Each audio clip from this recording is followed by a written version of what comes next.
Hello viewers, welcome to my spoken English class. আজকের ক্লাসে দেখাবো নর শব্দটির বা নর কনজাংশনটির ব্যবহার। আমরা এর আগে আইদার অর নাইদার নরের ব্যবহার দেখিয়েছি এবং তখনই বলেছিলাম নর দিয়ে পৃথক একটি ভিডিও হবে। নর শব্দটি নাবাচক বাক্য গঠনের ক্ষেত্রে লাগে। আমরা যখন ইংরেজিতে নাবাচক বাক্যগুলো বলবো তখন নরটা ব্যবহার করব কিভাবে, সেই নরের বিস্তৃত রূপ সংক্ষিপ্ত আকারেই দেখাবো। কিন্তু এখানে যে নিয়মটা আর কি বলবো, সেই নিয়মটা একটু খেয়াল রাখলে আমাদের কিন্তু হাজার হাজার বাক্য মুখস্থ করার দরকার হবে না। কয়েকটি বাক্য থেকে আমরা হাজার হাজার বাক্য গঠন করতে পারবো। শিক্ষা সাহিত্য ও সংস্কৃতিমূলক ভিডিওর জন্য সাবস্ক্রাইব করুন এডুচর্চা। সঙ্গে থাকুন, সঙ্গে আছি। তো প্রথমেই আসি বাক্য গঠন দিয়ে। আই এম নট পুয়ার নর এম আই গ্রিডি, অর্থাৎ আমি গরিব নই, না আমি লোভী। তাহলে এই যে গঠনটা এলো, এই গঠনের মধ্যে মূল দেখার বিষয় হচ্ছে এই অংশটুকু। কারণ আই এম নট পুয়ার, এটা আমরা শিখেই গেছি যে আমি গরিব নই, আমি ধনী নই, আমি চালাক নই, আমি বোকা নই। তাহলে পরের যে অংশটা আপাত দৃষ্টিতে দেখলে মনে হয় যেন এটা ইন্টারোগেটিভ সেন্টেন্সের মতো, অ্যাম আই গ্রিডি, তা কিন্তু না। নর অ্যাম আই গ্রিডি মানে আমি গরিব নই, না আমি লোভী, অর্থাৎ আমি গরিবও নই, লোভীও নই। এই যে বাংলা বাক্য, সেই বাংলা বাক্যের ইংরেজি করতে গেলে কিন্তু আমাদের এটাই বলতে হবে। তাহলে এই বাক্যটা অনুসরণ করে তো আমি বলতে পারি যে আমি ধনীও নই, চালাকও নই। তাহলে আই এম নট রিচ নর অ্যাম আই ক্লেভার, এটাও বলতে পারি।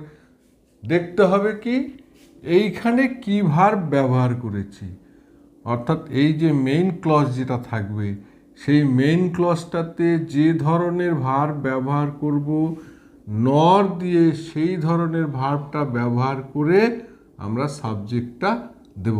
এটাই কিন্তু হচ্ছে নর ব্যবহারের প্রথম এবং প্রধান শর্ত। এইটা একটু মনে রাখতে হবে। এখানে সাবজেক্টের পরে যে ভার্বটা থাকবে, নরের পরে সাবজেক্টের আগে সেই ভার্বটা আসবে। পরবর্তী উদাহরণগুলো দেখলে পরে আরও পরিষ্কার হয়ে যাবে। যেমন হি ইজ নট পুয়ার নর ইজ হি গ্রিডি, একই বাক্য আমি লিখে দিয়েছি এই কারণে যাতে পুরো বিষয়টি একবারে হৃদয়ঙ্গম হয়ে যায়। এটাকে কিন্তু আমরা নাইদার নর দিয়ে ব্যবহার করতে পারতাম, হি ইজ নাইদার পুয়ার নর গ্রিডি। তখন কিন্তু আর এই নরের পরে এখানে আলাদা কোনো বাক্য থাকতো না। হি ইজ নাইদার পুয়ার নর গ্রিডি, কিন্তু এখানে সম্পূর্ণ দুটি বাক্য আছে, এটাও একটা বাক্য আছে, এটাও একটা বাক্য আছে। This is a sentence because it has a subject itself and also an object or others.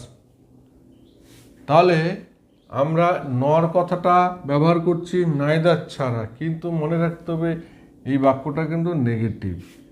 এই নেগেটিভ আছে বলে এখানে নর কথাটা আমরা ব্যবহার করছি, এখানে কিন্তু নাইদার কথাটা থাকবে না। ইউ আর নট পুয়ার নর আর ইউ গ্রিডি, তুমি গরিবও নও, লোভীও নও। এখানে যদি আমরা এই অ্যাম ইজ আর পুরো চেঞ্জ করে দিই, তাহলে কিন্তু এখানে ভার্বগুলোও চেঞ্জ হয়ে যাবে।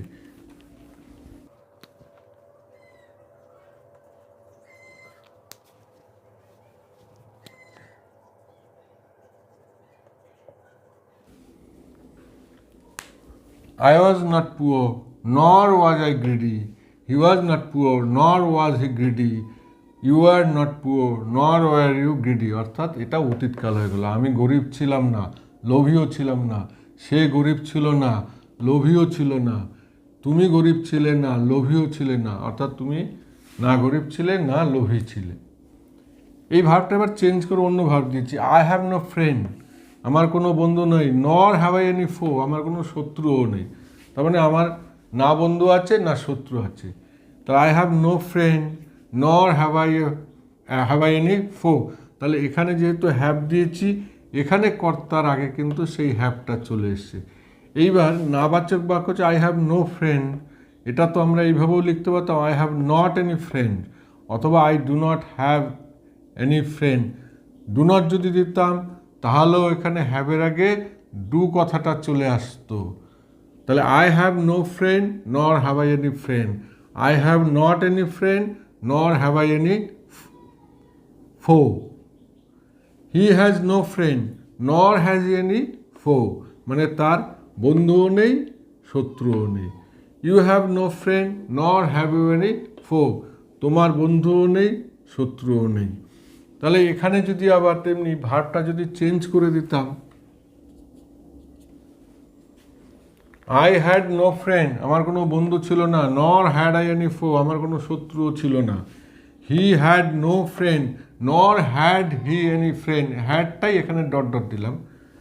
ইউ হ্যাড নো ফ্রেন্ড নর হ্যাড ইউ এনি ফো, অর্থাৎ তোমার কোনো বন্ধু ছিল না, তোমার কোনো শত্রুও ছিল না, অথবা না ছিল তোমার কোনো বন্ধু, না ছিল তোমার কোনো শত্রু।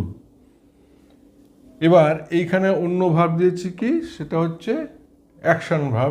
I do not know English নর ডু আই নো বেঙ্গলি। তাহলে I do not know English মানে আমি ইংরেজি জানি না, আমি বাংলাও জানি না। এই যে দুটা কর্তার আগে চলে এলো, অর্থাৎ এইখানে যে অক্সিলারি ভার্ব বা মেন ভার্ব যাই থাকুক না কেন, এখানে যে ভার্বটা কর্তার পরে থাকছে, নর যে কর্তার আগে ঠিক সেই ভার্বটা দিতে হচ্ছে। এবার এখানে আই ডু নট নো, এই মেইন ভার্বটা কিন্তু আর এখানে আসবে না। এগুলোর ক্ষেত্রে যেমন ওয়াজ ছিল, ওয়াজ হসে গেছে, কারণ এটা মেইন ভার্ব হিসাবে আছে এবং এখানে একটাই ভার্ব আছে। একটু বুঝলে আর অসুবিধা হবে না। He does not know English, সে ইংরেজি যায় না। Nor does he know Bangla, সে বাংলাও যায় না। তাহলে এখানে ডাজ নট নো আছে, এই ডাজটাই আবার এখানে নরের পরে চলে এলো বা হিয়ের আগে চলে এলো। Nor does he know Bangla. You do not know English, তুমি ইংরেজি জানো না। নর ডু ইউ নো বাংলা, তুমি বাংলাও জানো না। তাহলে এই যে বাক্যগুলো আছে, এই বাক্যগুলোর বাংলাটা কীরকম হবে? আমি না জানি ইংরেজি, না জানি বাংলা। এখানে কিন্তু আমরা নাইদার নরও ব্যবহার করতে পারতাম, কারণ আই নো নাইদার ইংলিশ নর বাংলা লিখতে হতো। আমি না জানি বা ইংরেজি, না জানি বাংলা। এইবার এখানে কিন্তু আমরা যে কোনো ভার্বের ক্ষেত্রেই ব্যবহার করতে পারি। যেমন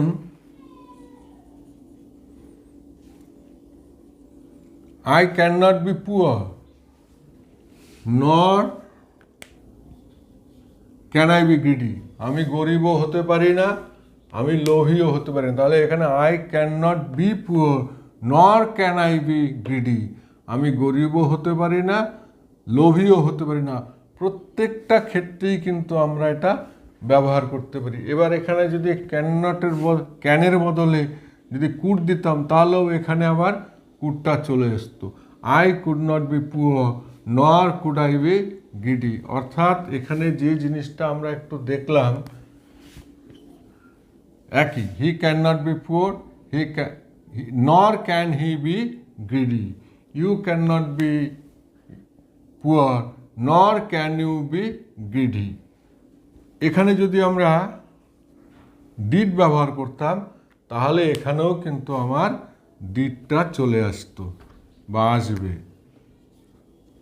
I did not know English I did not know English nor did I know Bangla, আমি ইংরেজিও জানতাম না, বাংলাও জানতাম না। He did not know English nor did he know Bangla, সে ইংরেজিও জানতো না, বাংলাও জানতো না।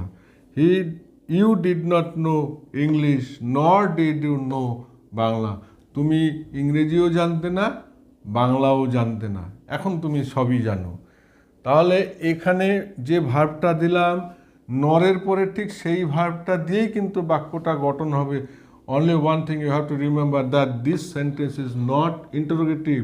এটা কিন্তু বাক্যের গঠনের যে শৈলী, সেই শৈলী অনুযায়ী বা স্টাইল অনুযায়ী এই ডিড কর্তার আগে চলে আসলো। এবার এটা কিন্তু যে কোনো টেন্সের ক্ষেত্রেই প্রযোজ্য, যে কোনো ভার্বের যে কোনো টেন্সের ক্ষেত্রেই প্রযোজ্য। যদি এখানে ডিড নট নো এর বদলে অন্য রকম টেন্স যদি ব্যবহার করতাম, যেমন I am not speaking English, I am not speaking English, এখানেও কিন্তু তাই দিয়ে দিতে হতো।